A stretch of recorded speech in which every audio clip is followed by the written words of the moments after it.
मतलब मुझे ऐसा लगता था फ्री बैठी हूँ तो मैं इससे अच्छा कोई सेल्स कर लूँ। 2023 में कुछ फायरिंग वगैरह आपके ऑफिस में हुई थी, तो ये एक चैलेंज था by God of act, like आपका एक डिसास्टर हुआ कंपनी का, तो आपने उस चैलेंज को किस तरीके से फेस किया? आपने कुछ चैलेंजेस फेस किए क्योंकि ये मेल इंडस्ट्री डोमिनेट है ना, हमारे यहाँ ज़्यादातर मेल्स को प्रायोरिटी दी जाती है, भाई वही जॉब करते हैं अच्छे लगते हैं, वीमेंस नहीं करती है अच्छी लगती है, तो उस हवाले से आपका क्या यानी थिंकिंग है? के लिए सेल्स करना आसान नहीं है, इस इंडस्ट्री में सेल्स करना आसान। Miss Ayesha is here as a CEO of Technofreight Pakistan. Freight forwarding होती क्या है, इसे स्टार्ट कैसे किया जा सकता है, इसमें इन्वेस्टमेंट कितनी रिक्वायर्ड होती है, और इसमें नए प्रोफेशनल और जो न्यू ग्रेजुएट हैं उन्हें इस फील्ड में किस तरीके से वो चॉइसेस लेनी चाहिए कि वो इस चीज़ को, इस बिज़नेस को स्टार्ट कर सकें। हमारे साथ एक बेहद बेहतरीन किस्म की शख्सियत हैं जो बहुत प्यारी और बहुत ही इंटेलिजेंट हैं, जिनका सफ़र हम जानेंगे वो क्या चैलेंज थे जो उन्हें फेस हुए एक इंडस्ट्री को ओपन करने में, वो क्या फैक्टर्स थे, और एज अ सेल पर्सन उन्होंने वो कौन से स्टेप्स फॉलो किए जो उन्हें सेल्स जनरेट करने में हेल्पफुल रहे। और था कि टेक्नोफ्रेट स्टार्ट करनी है या कभी ये बिज़नेस हम स्टार्ट भी कर पाएंगे, या कभी भी कोई होती है ख्वाहिश। स्टार्ट की थी as receptionist, not a sales person. So receptionist जब स्टार्ट किया तो फिर आहिस्ता आहिस्ता एक स्टेप आगे बढ़े। डेंटल कंपनी थी, वहाँ जॉब की, वहाँ पे भी एज अकाउंटेंट जॉब की। फिर उसके बाद एक और इंडस्ट्री थी फूड से रिलेटेड, वहाँ पर भी यही चीज़ एज अकाउंटेंट काम किया। वहीं से फिर जर्नी स्टार्ट हुई, लाइक मेरी शिपिंग इंडस्ट्री से, फ्रेट फॉरवर्डिंग से रिलेटेड। 2005 से लेकर 2011 तक मेरा फ्रेट फॉरवर्डिंग में एक्सपीरियंस रहा, जो कि मैंने करती रही। जो भी एक्सपीरियंस लाइक एक्सपोर्ट से रिलेटेड ऑपरेशन, जो भी काम आता था, जहाँ पे भी कोई मिलता था वहीं पे हम लोग करना शुरू कर दिया। किसी एक्सपीरियंस बंदे को कॉल कर ली कि यार मुझे ये बता दो, किसी फ्रेंड सर्कल में कॉल कर ली तो उसने बता दिया, और इसी तरीके से मेरा चलता रहा और मैं सीखती रही, करती रही। 2011 में मेरी शादी हुई तो मैंने 1 साल का गैप ले लिया तकरीबन। मुझे इसी के दौरान मेरे कुछ क्लाइंट्स थे जो कि मुझे अप्रोच किया करते थे, लाइक मैंने सेल्स भी की थी, ये नहीं कि मैंने सिर्फ ऑपरेशन किया या सब कुछ किया। जो 2005 से 10 तक का सफ़र था उसमें मेरी सेल्स एजेंट्स बनाना, ऑपरेशनली जो भी काम होना वो सब करती थी। तो उसमें कुछ मेरे कस्टमर्स जनरेट भी हो गए थे, तो उन्होंने मुझे अप्रोच कर लिया करना कि मिस ये बता दें वो बता दें। तो मुझे ये हुआ कि यार जॉब तो नहीं कर सकती, लेट्स स्टार्ट कि मैं कुछ घर में ही कर लूँ ना। तो घर में करने के लिए कुछ था नहीं, लाइक प्लेटफॉर्म नहीं था मेरे पास। तो मैंने ऐसी एक रजिस्ट्रेशन डाल दी टेक्नोफ्रेट की ना, कि मैं एक टेक्नोफ्रेट के नाम से ही करती हूँ। तो जैसे फ्रेट फॉरवर्डिंग कंपनी का आपने एक इनिशियल स्टेप स्टार्ट कर लिया, तो आप उन स्टेप्स को थोड़ा सा वेल डिफाइन करेंगे ताकि हमें भी पता चले, किसी को खोलनी हो तो हम भी खोल सकें। रजिस्ट्रेशन आपने कहाँ पर डाला? रजिस्टर कर लिया, एक सिंपल जो हमारा एक गवर्नमेंट का इदारा है उसमें FBR पे कंपनी को रजिस्टर किया। भाई के साथ गई थी या अकेले गई थी, आई डोंट नो, मुझे याद नहीं है, वो चली गई थी मैं उस टाइम। तो वहाँ पर स्टार्ट की 2013 में जॉब स्टार्ट की, और जॉब 2 साल बाद जॉब तो मैं करती रही। उसमें ये था कि मैंने कभी भी सेल्स को प्रायोरिटी नहीं दी। सेल्स के साथ ही मैंने अपना ऑपरेशनली करती थी, कि मुझे नहीं अपने ऊपर कॉन्फिडेंस था कि मैं कभी सेल्स भी कर पाऊँगी ना, लाइक कि मैं कर सकती हूँ सेल्स। तो मैं जिस कंपनी में भी गई मैंने मुझे ऑपरेशन करना है, वो आप मुझसे कोई भी करवा लें, चाहे इम्पोर्ट हो एक्सपोर्ट हो। हालांकि मेरे पास जो एक्सपीरियंस था वो सारा एक्सपोर्ट से रिलेटेड था। तो मैंने उनसे यही कहा कि मुझे इंपोर्ट से रिलेटेड जो भी होगा मैं कर लूँगी। तो मैंने कभी वो मुझे इंपोर्ट पे जॉब मिली तो मैंने इंपोर्ट वहाँ पर स्टार्ट किया। साथ मेरी हैबिट ही ऐसी थी शुरू से कि सुकून से नहीं बैठना, जो फ्री टाइम होता था उसमें मेरी सेल्स। काफ़ी मोटिवेशनल लाइक आपकी लाइफ का है कि आप काफ़ी मोटिवेटिव रही इस मामले में। ऐसे ही है। तो फिर मैं अपनी सेल्स स्टार्ट कर दिया। मतलब मुझे ऐसा लगता था फ्री बैठी हूँ तो मैं इससे अच्छा कोई सेल्स कर लूँ। लाइक ऑपरेशन में आप कितना काम कर लोगे, कोई प्राइसिंग है, मैं प्राइसिंग ही करती थी वहाँ पर। प्राइसिंग में आपने कोटेशंस ली, दे दी कस्टमर्स को, या जहाँ जैसा भी है ऐसे चलता रहा। खैर सेल्स करना शुरू की, सेल्स में मेरे कुछ कस्टमर्स वहाँ पे भी बैठे बैठे बन गए। तो सडन उस कंपनी के साथ हुआ कि 2 साल 3 साल तक तो मैंने जॉब की उनके साथ। फिर अचानक से कंपनी भी मुझे नहीं छोड़नी थी, कंटिन्यू ही करना था। कंपनी बाय बैड लक उनकी क्लोज्ड हो गई, लाइक डिफ़ॉल्ट उसमें चली गई। तो उस पर ये हुआ कि मेरा जो गेम चेंज हुआ ना, यहाँ से मेरा गेम चेंज हुआ, या यहाँ से मेरा टर्न हुआ कि हमें टेक्नो स्टार्ट करनी है, या ये मेरा एक टर्न था लाइफ का कि यहाँ पर क्या डिसीजन। अच्छा, आपने कोई टेक्नोफ्रेट जब स्टार्ट की तो कोई इन्वेस्टमेंट थी आपकी या नथिंग, जस्ट बिस्मिल्लाह? नथिंग। मैंने तो बताया ना FBR पे रजिस्टर्ड ऑलरेडी कर चुके थे, नथिंग। तो लाइक जब वो टर्न आया ना, तो उस टर्न पे मेरे पास था ऑप्शन कि मैं कंपनी तो क्लोज होने जा रही है, तो मेरी घर में डिस्कशन होना शुरू हुई। तो मैंने बोला यार ये कंपनी है, मेरे पास कुछ क्लाइंट्स तो बन गए हैं, तो लेट्स स्टार्ट दैट वन ना। तो मैंने वो कंपनी अपने कस्टमर्स को शो ऑफ कर दी कि like you can give me business on that platform, this is my company. तो they start to giving me on that part, like उस कंपनी में उन्होंने देना शुरू कर दिया। मस्ट से कि मेरे क्लाइंट ने मुझे बहुत सपोर्ट किया, मतलब उनका जो सपोर्ट था या उनका जो ट्रस्ट मुझ पे था ना, तो वो चीज़ मुझे इस तक लेकर आई। फिर मैंने उनसे लिया, फिर हमने एक छोटा सा ऑफिस लिया, उसके लिए कुछ भी नहीं था। कब लिया यानी आपने ये ऑफिस? 2016। गुड। 2016 में ये चीज़ हुई। अच्छा, मैंने एक किस्सा भी सुना है टेक्नोफ्रेट के हवाले से, न्यूज़ वगैरह में आया था 2023 में कुछ फायरिंग वगैरह आपके ऑफिस में हुई थी। तो ये एक चैलेंज था, by God of act, like आपका एक डिज़ास्टर हुआ कंपनी का। तो आपने उस चैलेंज को किस तरीके से फेस किया और उस चीज़ से कैसे निकले आप? तो हमारे पास था क्लाइंट का सपोर्ट। तो जो सही। क्लाइंट होता है ना, वो आपको बहुत आगे तक लेके जाता है, ठीक है। तो अगर आपके क्लाइंट्स हैं और आप उस चीज़ को साइड पे रख दो कि जो हुआ है वो तो होना था, वो हो गया है, तो हमने सिंपल वेरी नेक्स्ट डे हमने एक ऑफिस शिफ्ट किया। को ऑफिसेज होते हैं, बिजनेस ऑफिस, कॉर्पोरेट ऑफिस, बिल्कुल कॉर्पोरेट ऑफिसेज होते हैं, वहाँ पर हम लोगों ने इनिशिएट किया। वहाँ वेरी नेक्स्ट डे एक दिन का ऑफ हुआ था पूरे स्टाफ का। तो फिर हम लोग नेक्स्ट डे ऑफिस स्टार्ट किया और वो फिर नॉर्मल हो गया, नॉर्मल टू बैक हो गया। फिर हम लोग आहिस्ता आहिस्ता उस चीज़ से निकल आए। बट लोग यहाँ पर आके स्टक हो जाते हैं, जो नहीं, स्टक होना नहीं चाहिए, आपके अंदर कॉन्फिडेंस होना चाहिए कि आपके पास क्लाइंट की सपोर्ट है ना। तो आप जो देखो, नुकसान बिजनेस में आपका नुकसान और फ़ायदा दोनों है, सही, प्रॉफिट भी है, लॉस भी है। तो आप सिर्फ प्रॉफिट की नीयत से करो ना काम, तो वो कामयाब नहीं होता। आपको पता होना चाहिए कि आपका लॉस कभी भी आ सकता है। तो इस कंपनी ने माशाल्लाह उस टाइम तक हम लोगों को इतना स्ट्रॉन्ग कर दिया था कि हमें वो चीज़ हुई तो सही, लेकिन वो हम बर्दाश्त कर गए।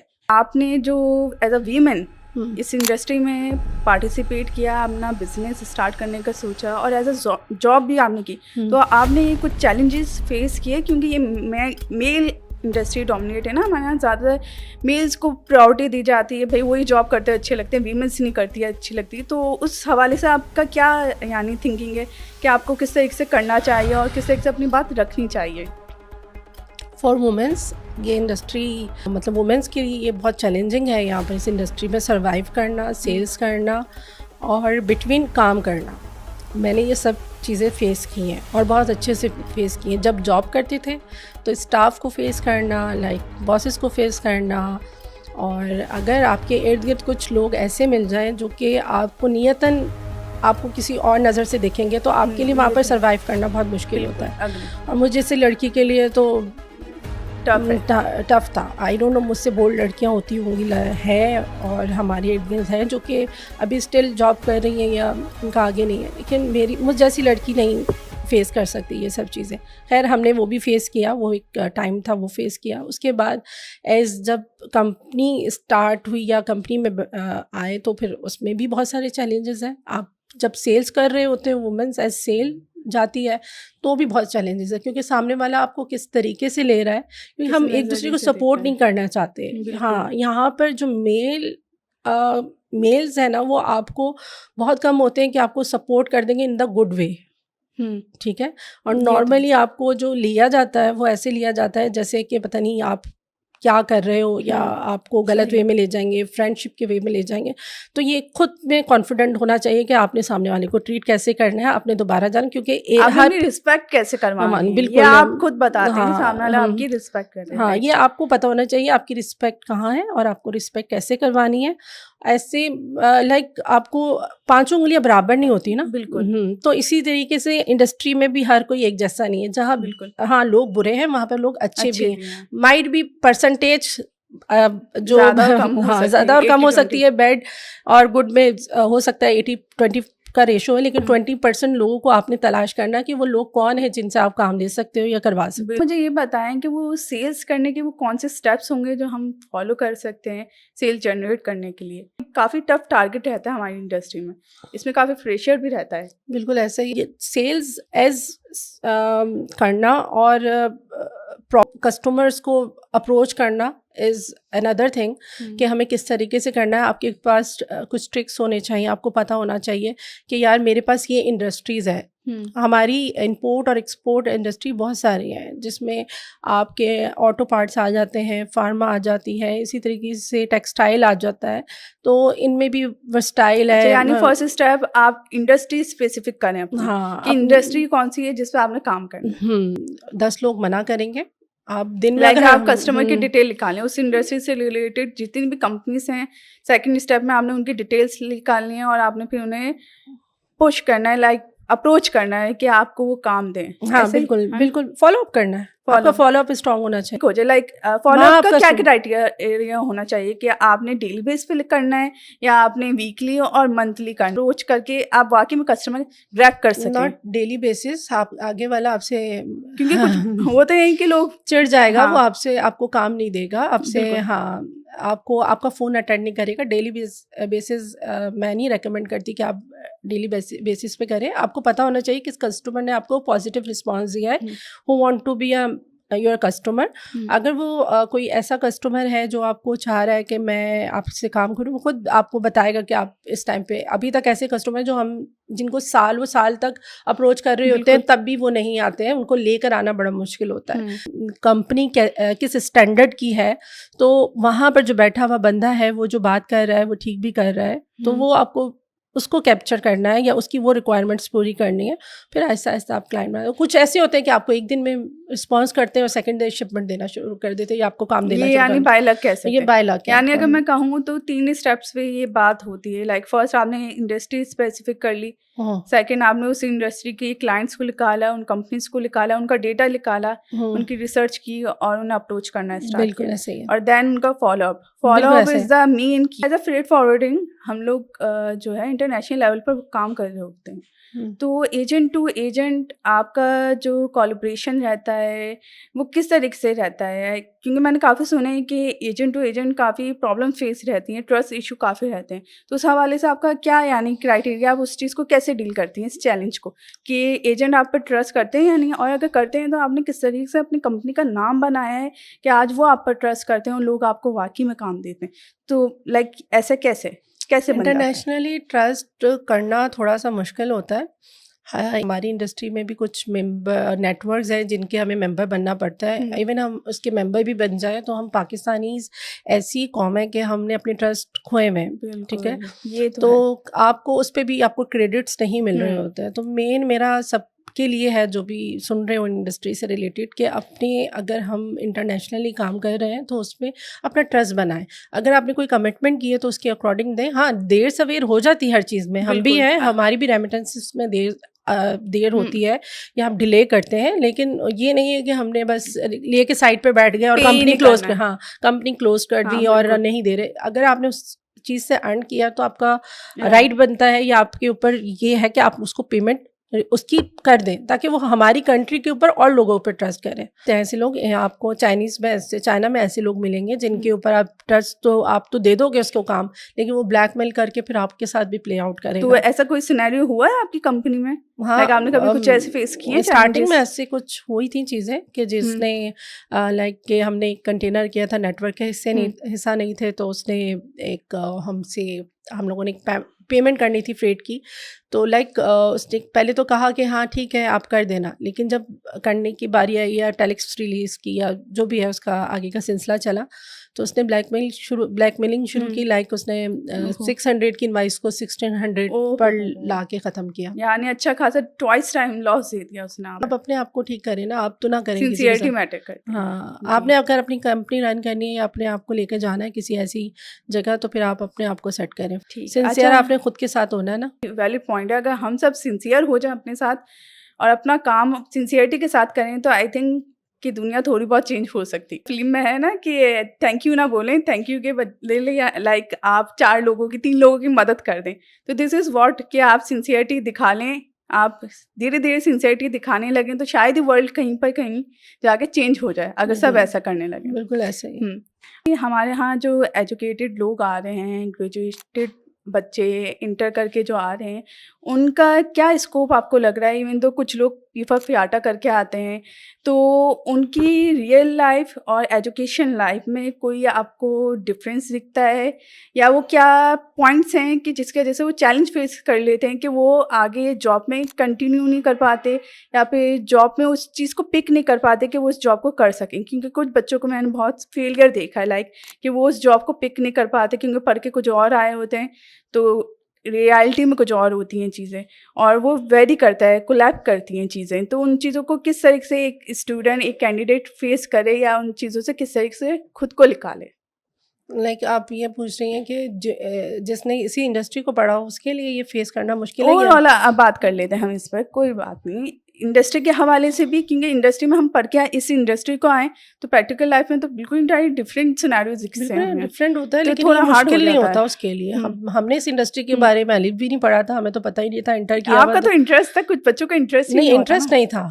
मेरी कोई यही नहीं था अच्छा। कि मुझे फ्रेट फॉरवर्डिंग में जाना है। जो आने वाले वो सोच के आ रहे कि फ्रेट फॉरवर्डिंग में आने हैं। हम तो जस्ट एक गए थे कि अब कहीं पे भी जॉब मिल जाएगी, बैठ के करने की ज़रूरत थी उस टाइम पे। लेकिन जो अब पढ़ के आ रहे हैं, अगर उन्होंने अपना गोल सेट किया हुआ है कि हमने इस इंडस्ट्री में जाना है, तो उस इंडस्ट्री को उनको टाइम देना पड़ेगा, पहली बात। अगर वो पढ़ के आ रहे हैं तो उनके लिए ईजी टू कैप्चर है कि वो 2 साल भी देंगे इस इंडस्ट्री को तो वो सीख जाएंगे।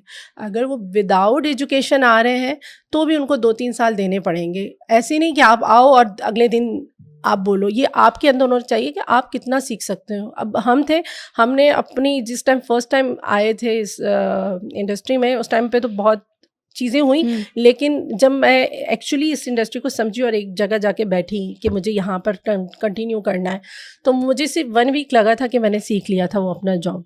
ठीक है, मुझे उसके बाद किसी को बताने की ज़रूरत नहीं होती थी कि आपने ये करना है। तो ये आपके अंदर होना चाहिए, आपने कितना पिकिंग अप पावर कितनी है आपकी, आपने कितना पिकअप किया है और उसको किस तरीके से लेके चल रहे हैं। ये थोड़ी आए जो बोला है बस वो कर लिया, उससे आगे भी सोचें ना, उससे आगे भी सीखें। जब तक तो खुद से सीखने की कोशिश नहीं होगी आप कुछ भी नहीं कर सकते।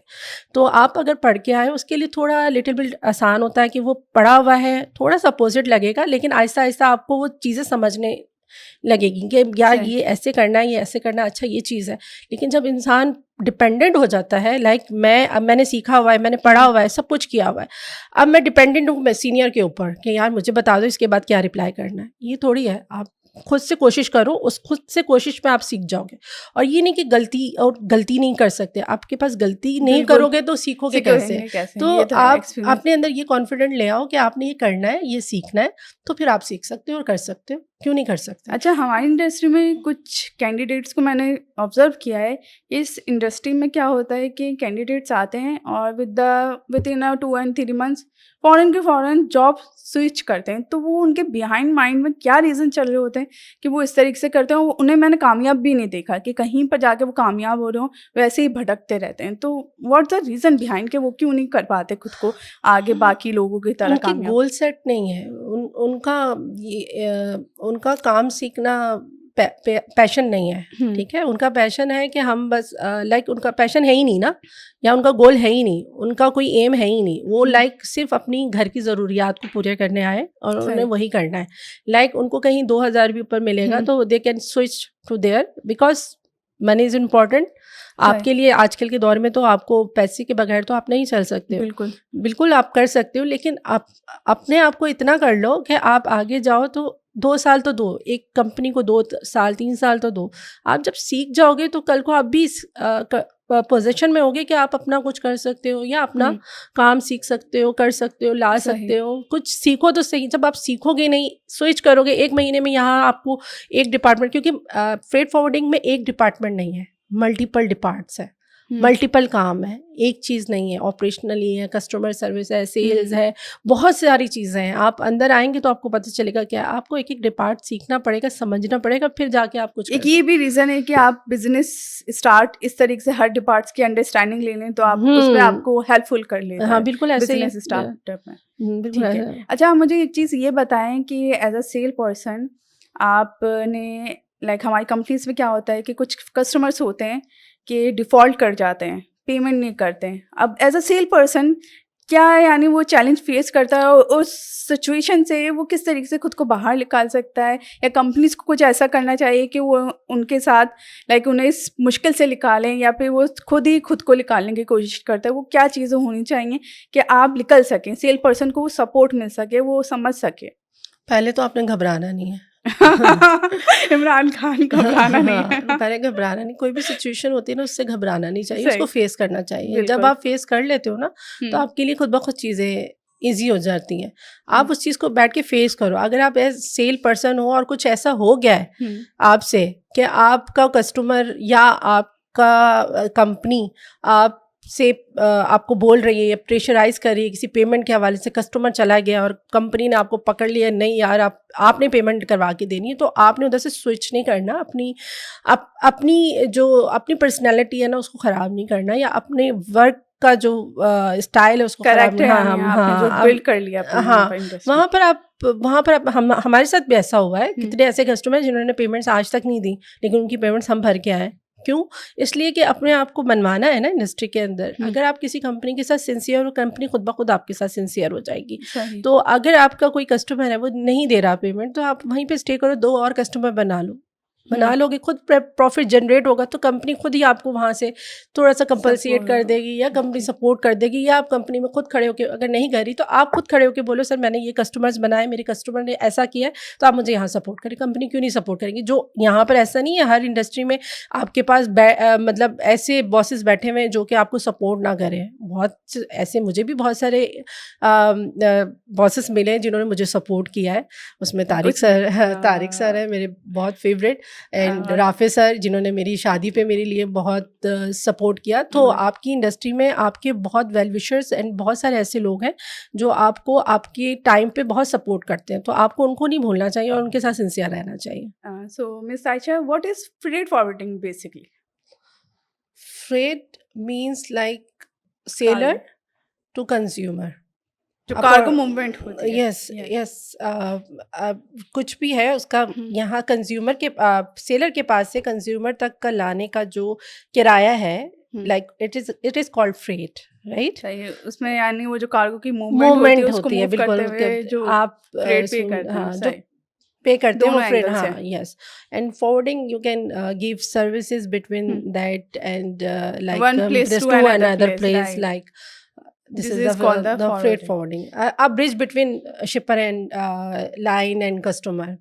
It is a bridge. आप मिस आयशा, आप फ्रेट फॉरवर्डिंग की इंडस्ट्री को किस तरीके से देखती हैं? लाइक उसका फ्यूचर आपको क्या नज़र आता है कि आज यहाँ है, कल कहाँ होगी, किस तरीके से ग्रो करेगी, और इस इंडस्ट्री का किस तरीके से पाकिस्तान में फ्यूचर बनेगा? और जो न्यू चाहते हैं इससे ज्वाइन करना कि वो भी आए, फ्रेट फॉरवर्डिंग में आए, तो वो किस तरीके से इसको ज्वाइन करेंगे? फर्स्ट ऑफ ऑल इसमें कंपटीशन बहुत है। आपकी फ्रेट किस फॉरवर्डिंग लिहाज से डिस्क्राइब? हर दूसरी कंपनी फ्रेट फॉरवर्डिंग है, ठीक है? जब आपके साथ वाले हर कंपनी के हर सेम टू सेम हर दूसरा बंदा हो फ्रेट फॉरवर्डिंग में, तो कंपटीशन खुद ब खुद आ जाता है ना।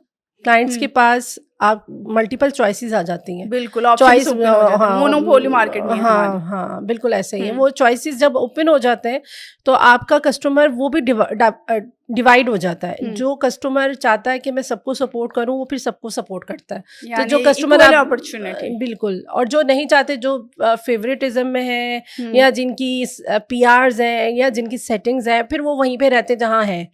वो ये एक चैलेंज नहीं हो गया सेल पर्सन के लिए? बिल्कुल है, सेल्स पर्सन के लिए तो मतलब हर स्टेप पे चैलेंज है ना। आपके लिए सेल्स करना आसान नहीं है, इस इंडस्ट्री में सेल्स करना आसान नहीं है। हम बोलते तो हैं आप सेल्स कर लो, या तो आपकी PR अच्छी हो, या आपके अंदर इतनी कैपेबिलिटी हो कि आप कस्टमर को कन्विंस कर लें। अगर कन्विंस कर लिया तो वो they will be with you, लेकिन कितने टाइम तक ये आपको नहीं पता। सो अब फ्यूचर क्या नज़र आ रहा है? लाइक आप जिस तरह से सिचुएशन बता रही हैं उसमें फ्यूचर किस तरीके से है हमारे पाकिस्तान में? फ्यूचर तो यही पता है ना, कंपटीशन ही है। आप अगर ये competition कंपटीशन खत्म कर दिया जाए, नहीं, all खत्म नहीं हो सकता, forwarders नहीं हो सकता। कोलैबोरेशन में आ जाएं, एक पेज में नहीं आ सकते हमारी इंडस्ट्री में? नहीं अगर हो एक दूसरे को सकता। सपोर्ट करें। हमारी इंडस्ट्री में एक दूसरे को सपोर्ट नहीं किया जाता, बहुत मुश्किल है। आप बहुत कम लोग होते हैं जो एक दूसरे से सपोर्ट करते हैं, लेकिन जो न्यू कमर्स हैं, जो आना चाहते हैं, जो करना चाहते हैं कुछ कि हमें इस इंडस्ट्री में आना चाहिए, वुमेन्स के लिए भी है कि वो भी आए, वो भी करें, सीखें। लेकिन उसके लिए पहले आपके जितने भी पॉइंट्स हैं ना वो क्लियर होने चाहिए, आपका विजन क्लियर होना चाहिए। आपकी इसमें ये नहीं है कि आपके पास कस्टमर है तो आपको सब आ गया और आप आ हाँ, गए। बिल्कुल। आपको ऑपरेशनली आपको उसके हर छोटे पॉइंट्स लाइक आप करना क्या है, शिपमेंट तो आपको किसी ने दे दी, उसको लेकर ऑपरेट कैसे करना है, करना डील कैसे करना डील है। कैसे करना है, या उसके आगे अमेंडमेंट्स हो जाए, कोई गलती हो जाए, कहीं शिपमेंट रुक जाए, उसको डील अप कैसे करना है। तो वो वो जो सब चैलेंज फेस ट्रिक्स आपको आनी चाहिए। वो जो चैलेंजेस है ना उसको फेस करना आना चाहिए। वो पॉइंट्स पता होना चाहिए कि आप वो कर भी सकते हो या नहीं कर सकते। आप उस चीज़ों से गुजरे हुए हो तो ही आप उसको कर सकते हो, आप पास ऑन कर सकते हो, आगे बढ़ सकते हो। अदरवाइज अगर आपने वो चैलेंजेस फेस नहीं किए हुए तो आपके लिए वो फेस करना थोड़ा मुश्किल होता है, तो फिर आप वहीं से घबरा के पीछे हट जाते हो। यानी आपने घबराना नहीं। घबराना नहीं है, बिल्कुल चैलेंजेस फेस करना आना चाहिए। वीमेंस के बारे में इंस्पिरेशन लड़कियां हैं जिनसे हम इंस्पायर होते हैं। वहाँ एक हमारे पाकिस्तान में एक छोटी सी सिटी में रहने वाली मिस आयशा, उनकी भी इंस्पिरेशन या इंस्पायरिंग स्टोरी जो है वो हमने सुनी उनकी ज़बानी, जिन्होंने हमें ये बताया कि as a sale person to CEO उनका सफ़र कैसा रहा, फ्रेट फॉरवर्डिंग में वो क्या चैलेंज थे जो उन्होंने फेस किए, और एज अ वीमेंस उन्होंने क्या क्या फैक्टर्स को फॉलो किया, वो क्या टूल्स और स्ट्रैटेजीज थी जिनको उन्होंने फॉलो करके आज वो सीईओ बनी है, और चैलेंजेस को उन्होंने ओवरकम कैसे किया, हमने वो सारी चीज़ें जानी उनकी ज़बानी।